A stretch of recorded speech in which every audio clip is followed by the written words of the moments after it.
One of the things that bugs me the most is when Christians misrepresent Bible characters, when they change and reframe and cherry pick the stories that they want to tell, always to prove some greater theological point, always to point to God and His goodness. And the reason I find this so unacceptable is because we have the real story right here in their Bible, in the Word of God. If these characters are so great, if these stories are so moral and helpful and useful, why not deliver them correctly? And so that's what I'm going to do today. I'm going to show you biblically, not from my own opinion, not me with some negative lens or bias. I'm going to biblically show you the truth of the character Elijah. I've done a couple videos similar to this in the past. I did one on David, and then I did a combo one on Rahab and Judas. So if you like this, afterwards feel free to go and check those out. Today we're going to be looking at the BibleProject, who put out a short on just why we should care about the story of Elijah. Let's take a look and then do some correcting. Whose name means my God is Yahweh? Elijah. God partners with Elijah to raise a widow's son from the dead. It shows God's power to create life out of death. Creating new life is a theme continued throughout the rest of the biblical story. During Ahab's reign, Israel had turned away from Yahweh, but instead of ditching them, Yahweh sends Elijah to bring them back. In a showdown between Yahweh and a god named Baal, Elijah sets the stage to see who the one true God is. Let's sacrifice bulls, and we'll pray to see whose God can light them on fire. Elijah prays to Yahweh and drenches his bull. Fire rains down from the skies. Everyone realizes Baal is fake, and Israel turns back to Yahweh. Elijah and his disciple Elisha head down to the Jordan River. Suddenly, Elijah is pulled directly into the sky. He never really dies because he's been partnering with the life giver all along. The hypocrisy and cherry picking here is almost hilarious. Now, I understand it's a short, they can't cover everything, but they were incredibly selective here. They cover 3 stories from Elijah. 1, when he raises the widow's son. 2, when he gets God to show up on the competition of Mount Carmel. And 3, when God takes him up in a whirlwind. We'll cover these 3 events and a few others in their correct context. One of the things that stood out to me the most are 2 lines that we get in this short. First, after the widow's son is raised, the BibleProject tells us that creating life is a theme that we see from this God. Not as much as taking life, which they would know if they told the story of Elijah properly. And they double down on this at the end, that the reason Elijah doesn't die is because he was with the life giver all along, or partnering with the life giver, I think is what they said. We'll see about that partnership. So let's get into the full context and the story of Elijah. It's interesting because Elijah just pops up in the Bible. 1 Kings chapter 17, verse 1. In fact, let me just read it to you. It truly comes out of the blue. It gets done talking about Joshua, and then we move straight into this. Now, Elijah said to Ahab, "As the Lord, the God of Israel lives, before whom I stand, there shall be neither dew nor rain these years except by my word." This is interesting for 2 reasons. One, most of the time when we get introduced to a prophet, we are seeing God talk to the prophet. God give the instructions for what the prophet should say or do. Yet here we are introduced to Elijah performing a curse, a 3.5-year drought, by the way, that will kill, obviously, many innocent animals and people. Once again, collective punishment that maybe you could say isn't by God, because we don't, again, see that communication like we typically do. But we also kind of see God immediately bless this, because the very next line is God speaking to Elijah, not mentioning the drought at all, just telling Elijah to go run and hide himself. When you see some of the stories I'm going to get to in a minute, there should be no reason why God or Elijah feel the need for Elijah to hide. He's essentially a superhero in some of these stories. But again, I want to focus on the drought for our first story. You know, one that gets completely skipped by the BibleProject, which, by the way, the drought is the reason that Elijah even ends up at the widow's home where her boy dies. She meets Elijah because she is preparing what is essentially her last meal for her and her boy before they die. And Elijah performs this special little miracle where she never runs out of flour or oil. Great that he is selectively choosing one person to help out during this drought that he has caused. But what about all the other widows and young children that are absolutely dying if this story were real? And time out, this is something I want to point out really quick. Many times when we talk about stories from the Old Testament, Christians have the excuse of, no, it's metaphorical, you're missing the greater scene here. The story of Elijah is meant to be taken 100% literally. The drought, who his oppressors were, Ahab and Jezebel, the competition on Mount Carmel, the resurrection of the widow's son, and his defying death, where God takes him up in a whirlwind straight to heaven. We know that these things are to be taken seriously because of how they are referenced throughout the rest of the Bible, specifically in the New Testament, even by Jesus himself. In fact, Jesus talks with Elijah on the mount during his transfiguration. So if Elijah was not a real character and it's just some symbolic prophet-like character, then who is Jesus meeting with? And who else does Jesus meet with? Moses. So we are elevating Elijah to the status of Moses. Now, many Christians do take these stories literally, which is even more problematic, but at least it's consistent. So, quick recap. Elijah causes this 3.5-year drought. It's killing tons of people. He selectively helps out this one widow and son because God tells him to go there. The son dies and Elijah resurrects him. This is the first resurrection to happen in the Bible. That's a big deal. Moses never resurrected anybody. For the Bible Project to look at this one story of resurrection and say, yeah, the theme of creating life is hilarious against the backdrop of all of the death that Elijah himself, via the power of God, causes. Also interesting to note, Elijah has to pray 3 times before God raises this son from the dead. And there are so many instances like this in the Bible, and that's where we get these horrible apologetics from Christians, that when someone is doubting or struggling with their faith, or they don't understand what's going on with God, and they've been on their knees and they've prayed and they've fasted and still nothing is changing, they say, pray again.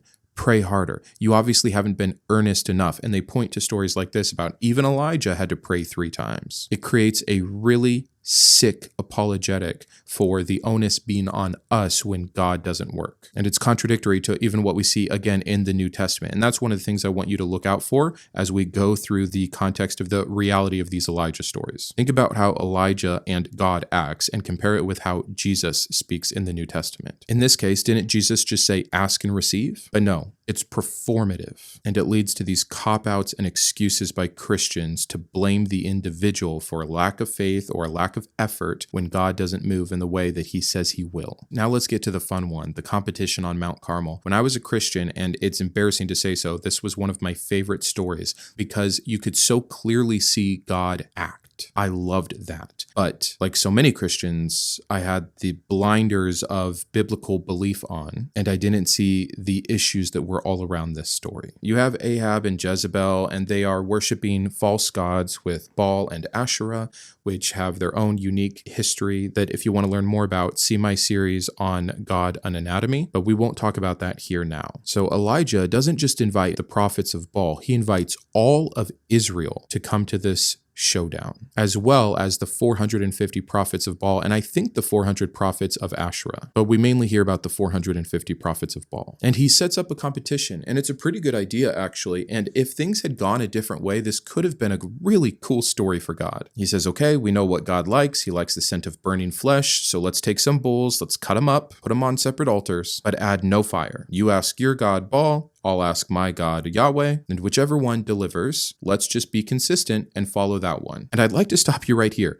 For any Christian that has ever said, don't test God, because they're quoting some other verse, which is indeed in the Bible, that stands at contradiction with this entire message. He puts God to the test, and God shows up. But back to the story, all the prophets of Baal are doing all of their crazy ceremonies, they're cutting themselves, blood is gushing, as the Bible says, and after a whole day, nothing happens. Meanwhile, Elijah is over there cackling. He's making fun of them. He says, maybe your God's on a trip, maybe he's asleep, maybe he's relieving himself. And I have heard many times, many different pastors, and in Bible studies, this mentioned. And in every single time, without fail, and this is my own anecdotal experience, the Christians love it. They think it's hilarious. No one calls out the inconsistency between that kind of character and Jesus. No one references all the things Jesus says that are so clearly opposite of this, like loving your enemies or blessed are the merciful. Who cares about the Sermon on the Mount? We have an old school prophet talking about how this other God is too busy taking a shit to show up and perform miracles. It gets worse with what happens after all of this, so I'll save some of the context from the New Testament that shows how ridiculous this whole scene is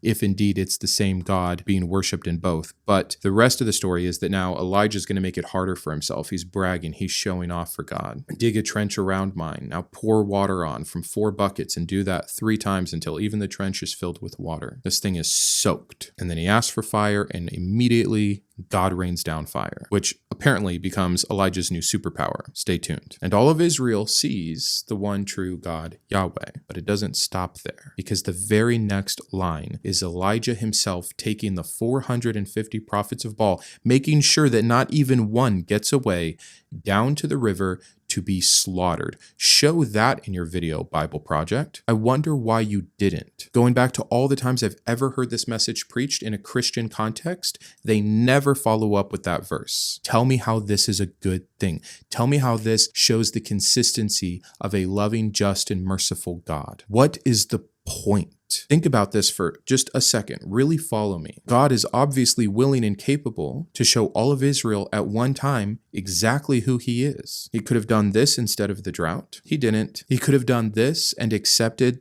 even the prophets of Baal to show that he is merciful, to be consistent with the nature that his own son supposedly is going to go on and preach about, like turning the other cheek. No, Brandon, that's not fair, because we're still back in the eye for an eye stage. All you can point to is the inconsistencies between God and Jesus here. Remember when Jesus is talking about how much one should forgive 70 times 7? Where's that? Remember when Jesus says, blessed are the peacemakers? Elijah, you just got done showing these people who the true God is. This is a time for unification. This is a time to show that anyone has a chance to turn to God. But you strip that immediately by choosing, with God's clear blessing here, to kill 450 of them. When Peter draws the sword, Jesus says, put it away. Not here, bring the swords out. Jesus says, forgive and show mercy. Is he not the same nature, the God of Yahweh? What a hilarious thing to envision Moses, a slaughterer and enslaver of man, Elijah, a slaughterer of man, and Jesus, the peacemaker, on the Mount of Transfiguration, comparing stories. But Jesus fits in very well with that group, because he was there with the Father during all of this, at least according to the Bible. The absolute absence of a redemptive message, which this would have been the perfect place for God to put it. If you're really trying to point to Jesus, to point to new life, to point to forgiveness, to point to grace, all the things that people like to try to talk about in the story of Elijah, you could have done it. But you didn't. You slaughtered them. So let's move on from the competition of Mount Carmel. One part, again, that gets completely left out of this story is Elijah's despair. Immediately after this, Elijah becomes fearful for his life. He gets so scared and so low, he begs for God to kill him. Picture this. For the last 3.5 years, people just like that widow and her son, who weren't as lucky as to run into Elijah, have been slowly starving to death. Now here's Elijah begging for death, which seems to be because of a distrust in God, right? Like, why would you fear what Ahab is going to do to you when you so clearly have just seen the power and blessing from God over your prayers? It literally makes no sense and should have been a huge slap in the face to God, but God, who's watching these widows and children starve to death, sends an angel to bring food to Elijah. Literally, this angel is baking cakes for Elijah. And by the way, previously he had a raven bringing bread and meat to Elijah. So God has miraculously been providing food for this one man, while again, many women and children are perishing. Did I say it enough time? Does anyone else see the ridiculousness of this situation? And not only that, not only is Elijah's physical needs being met right now, but so are his emotional needs. God is comforting him in legitimately one of the sweetest ways we ever see God work. It's really fascinating. I'm going to read it to you, actually. Then he came to a cave and lodged in it. And behold, the word of the Lord came to him and said to him, what are you doing here, Elijah? He said, I have been very jealous for the Lord, the God of hosts, for the people of Israel have forsaken your covenant, thrown down your altars, and killed your prophets with the sword. And I, even I only, am left. He loves to do this for himself, which, by the way, it is not just him that is left, because Obadiah, who we've skipped over here, hid 100 prophets from Jezebel in groups of 50 in a cave, and he's been personally feeding them. But no, we keep getting this story from Elijah that he's the only one, and they seek my life to take it away. And he said, go out and stand on the mount before the Lord. And behold, the Lord passed by, and a great strong wind tore the mountains and broke in pieces the rocks before the Lord. Imagine this scene. But the Lord was not in the wind. And after the wind, an earthquake. But the Lord was not in the earthquake. And after the earthquake, a fire. But the Lord was not in the fire. And after the fire, the sound of a low whisper. And when Elijah heard it, he wrapped his face in his cloak and went out and stood at the entrance of the cave. And behold, there a voice came to him and said, "What are you doing here, Elijah?" Elijah repeats his little sad story, and the Lord said to him, "Go, return on your way to the wilderness of Damascus." And it goes on from there, where God essentially understands his request and makes a way. He's not going to kill Elijah. He's going to prepare a successor, Elisha, and in this way meets the need of this man Elijah, who is terrified of death. And even though God is using a whirlwind to talk to Job, to intimidate Job, a perfectly righteous man, and even though he had in many times talked in all the ways that we would have expected here, the earthquake, the fire, the whirlwind, for Elijah, in his doubt and despair, he gives a low whisper. Inconsistency after inconsistency. And yeah, you can say, this is nice. Fine, it's nice. But when you compare how nice it is and how much provision this one man is getting after just murdering 450 people by the power of God, and then feeling scared about his death because obviously they want to kill him for this, it makes no sense. If we go to 2 Kings, at the very beginning there, we get this whole new situation. Elijah is hanging up on this mountain, Ahab has died, and now Ahaziah has fallen sick, and he is sending his messengers to go inquire, and the messengers get to Elijah and he says, tell him it's because God can't be found in Israel, and they tell him he doesn't like that and he wants to inquire more, so he sends 50 people to get Elijah to bring him to him, and Elijah calls down fire and kills these 50 messengers. That seems like a good thing for a perfect God of love to do. And the king, obviously not understanding what is happening here, sends another 50, to which Elijah kills them all with fire. He's just doing this. He's just on the mount, fire. Dead. And by the way, when he does this, he invokes God's name. If I am a man of God, let fire come down. And then it does. So a man of God, blessed by God to have this power, snuffs out the life of 100 men now just doing their job. If you want to believe they're evil men, fine. You can tell yourself whatever you need to. But even if they were, this is still ridiculous. But the captain of the third group of 50 is a little smarter, and he begs Elijah. He says, hey, please let my life and the life of my 50 men be precious in your sight, O man of God. And so Elijah comes down and he talks to the king, who, by the way, wasn't out to kill him. And he talks to this man, who, by the way, wasn't out to kill him. It's not like he had to do this 100 murders to preserve his life. And he just tells this guy, yeah, no, still sticking with it. You're going to die. And he does. End of story. An unnecessary killing of 100 men.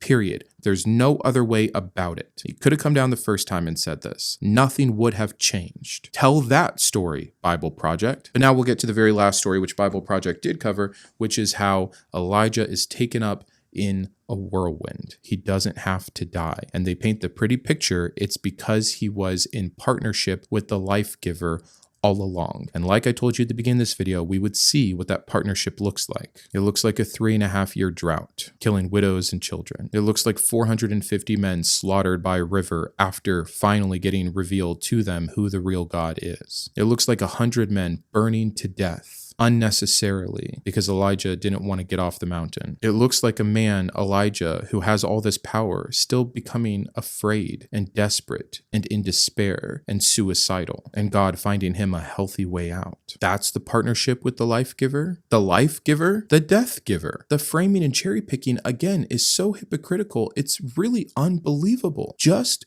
read your Bibles. Now, we could stop here, but I'd encourage you to think about something that I think most people don't think about, which is the theological issues raised with allowing a man not to die. We are promised universal human death as the consequence of sin in the world. Why is Elijah an exception? Because that's all you can say. God made an exception. God gets to bend the rules. God gets to choose what he does with his creation. So at best, you can point to some inconsistent favoritism, but the point here is simple. Do you believe Elijah was a perfect man? The Bible doesn't claim it. It claims it for Job, which all this harm and death still had to befall. And even if the Bible doesn't call out Elijah's sin, there's no reason to believe he was sinless.